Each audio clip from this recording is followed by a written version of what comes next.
ইতিহাস বলছে যুগ বদলায়, কিন্তু কিছু মানুষ এমন থাকে যাদেরকে ইতিহাসের পাতা থেকে ধুয়ে মুছে ফেলা যায় না।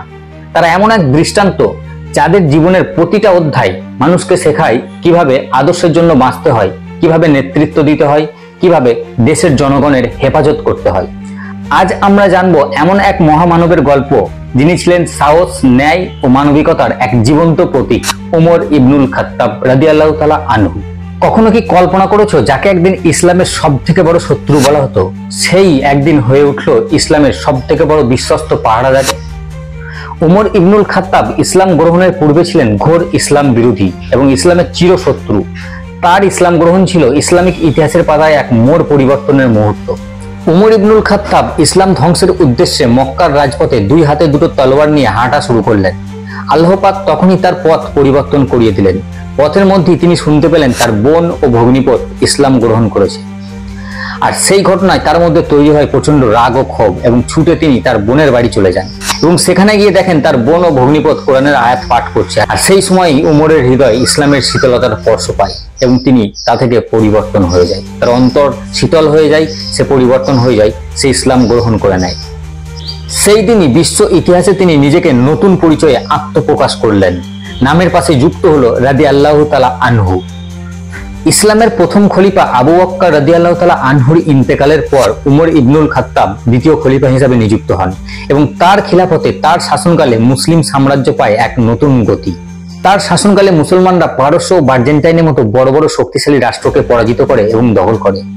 এই বড় বড় শক্তিশালী রাষ্ট্রগুলো চলে আসে ইসলামের ছায়াতলে। মুসলমান সেনাদের বুকে সাহস জুগিয়েছিলেন ওমর। তিনি মনে করতেন বিজয় কেবল অস্ত্র দিয়ে আসে না, আসে আল্লাহর উপর ভরসায়, আসে ন্যায়পরায়ণ নেতৃত্ব থেকে।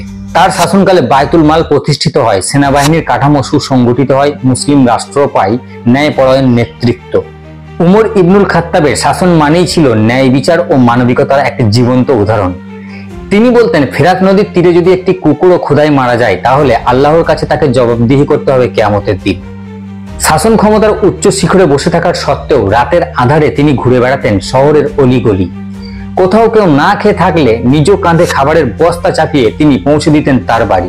উমরের এই ন্যায়পরায়ণ শাসন ব্যবস্থা শুধুমাত্র মুসলমান নয়, অমুসলমানদের মধ্যেও গড়ে তুলেছিল এক অফুরন্ত ভালোবাসা। উমর ইবনুল খাত্তাব শুধুমাত্র একটি সাম্রাজ্যের প্রতিষ্ঠাতাই নন, তিনি ছিলেন রাসূলুল্লাহ সাল্লাল্লাহু আলাইহি ওয়াসাল্লামের একজন বিশ্বস্ত সঙ্গী। বদর, উহুদ, খন্দকের মতো ইসলামের গুরুত্বপূর্ণ যুদ্ধগুলোতে তিনি রাসূলুল্লাহর সঙ্গে কাঁধে কাঁধ মিলিয়ে লড়াই করে গেছেন সত্যের পক্ষে, ন্যায়ের পক্ষে, ইসলামের পক্ষে। উমরের যুদ্ধশৈলীর মূল ভিত্তিগুলো ছিল আল্লাহর প্রতি পূর্ণ তাকাব্বুল, অর্থাৎ ভরসা করা, দ্রুত সিদ্ধান্ত গ্রহণ, সুশৃঙ্খলভাবে সৈন্য পরিচালনা করা। এছাড়াও আল্লাহ পাক তাকে অসীম জ্ঞানের অধিকারী করেছিলেন, সুপরিকল্পিত রণকৌশল দিয়েছিলেন।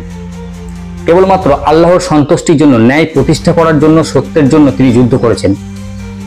এমনিতে তিনি ন্যায়পরায়ণ ও মানবিক। ধুলোমাখা বদরের ময়দান, মাথার ওপর সূর্য জ্বলছে, বাতাসে উত্তপ্ত রক্তের গন্ধ। মাত্র ৩১৩ জন সাহাবীর সামনে দাঁড়িয়ে আছেন হাজারেরও বেশি কুরাইশ সশস্ত্র সৈন্যদল। এই অসম যুদ্ধ ময়দানে উমর ইবনুল খাত্তাব তরবারি হাতে বুক চিতিয়ে দাঁড়িয়ে আছেন রাসূলুল্লাহ সাল্লাল্লাহু আলাইহি ওয়াসাল্লামের পাশে। আল্লাহর রহমতে তাদের চোখে ভয় নেই, উমরের চাহনি তীব্র, যেন আগুনের শিখা। অবশেষে বদরের প্রান্তরে হাজারো সৈন্যদলকে পরাজিত করে মুসলমানদের প্রথম বিজয় শুরু হলো ৩১৩ জন সাহাবী নিয়ে। উহুদের রক্তাক্ত দিনে যখন চারিদিকে বিভ্রান্তকর পরিবেশ, সাহাবীরা হতবিহ্বল হয়ে গেছে, তখন উমরের কণ্ঠ থেকে আওয়াজ আসে, ওহে মুসলমানগণ, তোমরা রসুলের দিকে ফিরে এসো।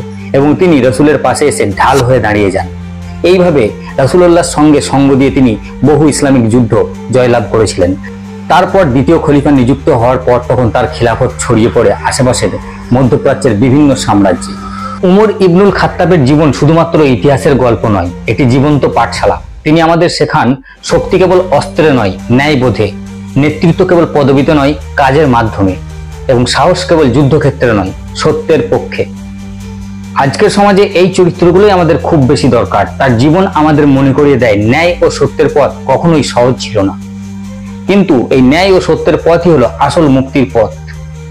তো কেমন লাগলো ভিডিওটা? আজকের মতো এই পর্যন্তই। বিস্তারিত উমরকে নিয়ে ভিডিও করতে গেলে কয়েক ঘন্টাও সম্ভব নয়, তাই সংক্ষিপ্তে তোমাদের একটা ধারণা দিলাম। আশা করি ভালো লাগবে। দেখা হচ্ছে পরবর্তী ভিডিওতে, ততক্ষণের জন্য গুড বাই, ভালো থাকবে। যাদের এই ধরনের ভিডিও পছন্দ, বিজ্ঞানমূলক কোরআনের আলোচনা ও ইসলামিক ইতিহাস, তারা আমার এই সাইন অ্যান্ড সায়েন্স পেজটি ফলো রাখতে পারো। Good bye.